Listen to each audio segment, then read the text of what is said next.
Foundation. I call it Now I Lay Me Down to Sleep. And it is about the most practical of all of the 5 Wishes Fulfilled Foundations. This is something that you can do when the show is over, tonight, when you go to bed. In the book of Job, there is a very important statement. The statement says, in a dream, in a vision of the night, when deep sleep falls upon men while slumbering in their beds, then he opens the ears of men and seals their instruction. Your subconscious mind is most comfortable when you are unconscious. You are unconscious when you are in your sleep state.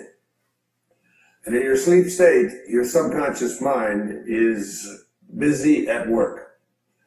And it's so important, I call it the last 5 minutes of your day. So you get into bed every day, you get into bed, you get ready to go to sleep.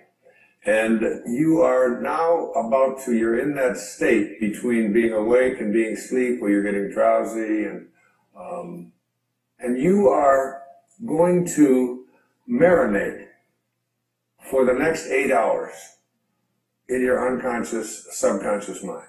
You're preparing your marinade. And the question is, how do you want to prepare yourself for having your instructions sealed? Your ears are opened and your instructions are sealed.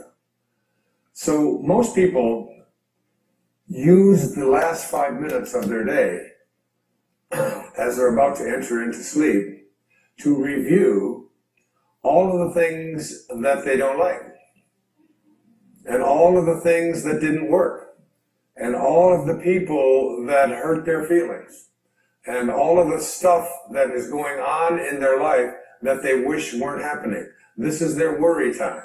This is the time when you fill your mind with all of this stuff, and then you go off into sleep, and he opens your ears and seals your instructions while you are slumbering. That's right out of the book of Job. So what you want to do is reverse this practice, because your subconscious mind is listening to how you are asking the universe to provide for you what it is that you would like to attract or manifest into your life. And if you fill your subconscious mind with all of the things that you don't want, that you don't like, that make you unhappy, that make you depressed, that make you worry, then your subconscious mind, which is impersonal, and remember, it can't make a distinction between what it is that you are feeling as a result of what you place into your mind or what is actually happening in your life.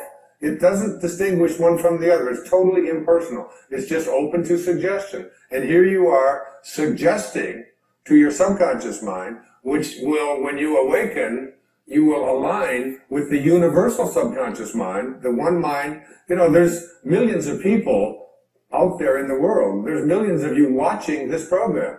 And you can see the difference between each and every one of you on the basis of your appearances. But there's only one mind. That's what the great spiritual texts all teach us. So now, if you program your subconscious mind to tell yourself, to go over all the things you don't want, all the things you don't like, all the things that shouldn't have happened, all the ways that you were mistreated, all about how terrible the economy is. And, we live in a fear-based world. You want to shift away from that kind of consciousness and use the last 5 minutes of your day to program your subconscious mind with what you have placed into your imagination with your I ams. I am well. I say it to myself every night, especially when I get into that state, you know, that weird state where you're sort of half awake and you're half asleep and you know you're heading towards that sort of that subconscious place. And I just remember what it says in the book of Job. I don't want my instructions sealed by going over, I am sick, I am poor, I am unhappy. I just say, I am content, I am lucky. When I wake up in the morning, I don't say, oh, good God, morning. It's the reverse. I say, good morning, God. You know, it's like being grateful rather than being in that place where the things that you don't want are what you have programmed your life to be. I always think of this as, you know, like you have a currency. And if I were to give you currency to go out and purchase what you want, and every place you went, you took this currency that you have to purchase what you want, and you purchase what you don't want. And then when you get home and you wonder why your house and your life is filled with everything that you don't want, it's because you're insane. That's just insanity. It is. I mean, why would you take the currency that you have to buy what you do, that's there for what you do want, and spend it on what you don't want? Well, the currency that you have for attracting into your life what you would like to have are your thoughts and your imagination and your I ams, your God consciousness. Why would you use it to say, I am unable, I am unlucky, I cannot, I will not? You're throttling, that's what it says in the I am discourses, you're throttling that great I am presence that is located within you. And so the last 5 minutes of your day, as you're about to marinate for 8 hours in your subconscious mind with your unconscious state, you want to go into that state. Even if your senses tell you, oh, you're just fooling yourself and so on.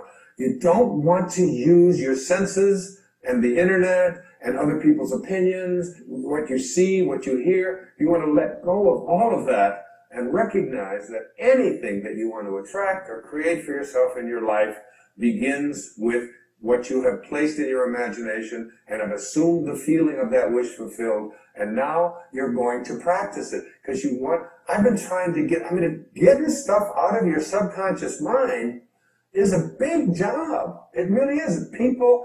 Most people are just not willing to do what it takes. I still can't get the Morse code out of my subconscious mind.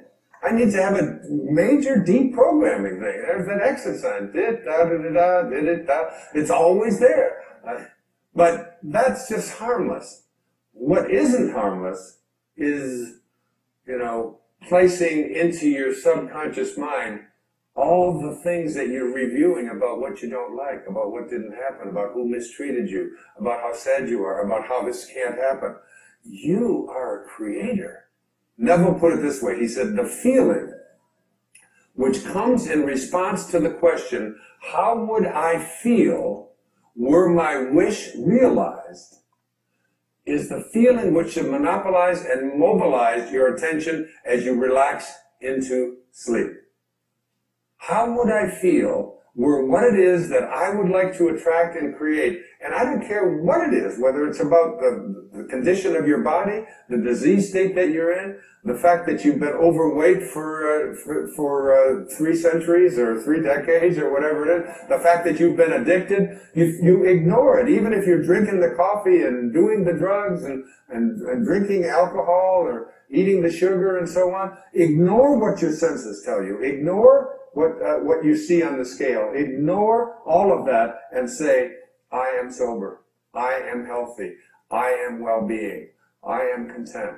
I am happy. I am perfect health. Because ultimately, that's how you will attract it. You have to be able to see the wish fulfilled already in advance and call those things which do not yet exist as though they do.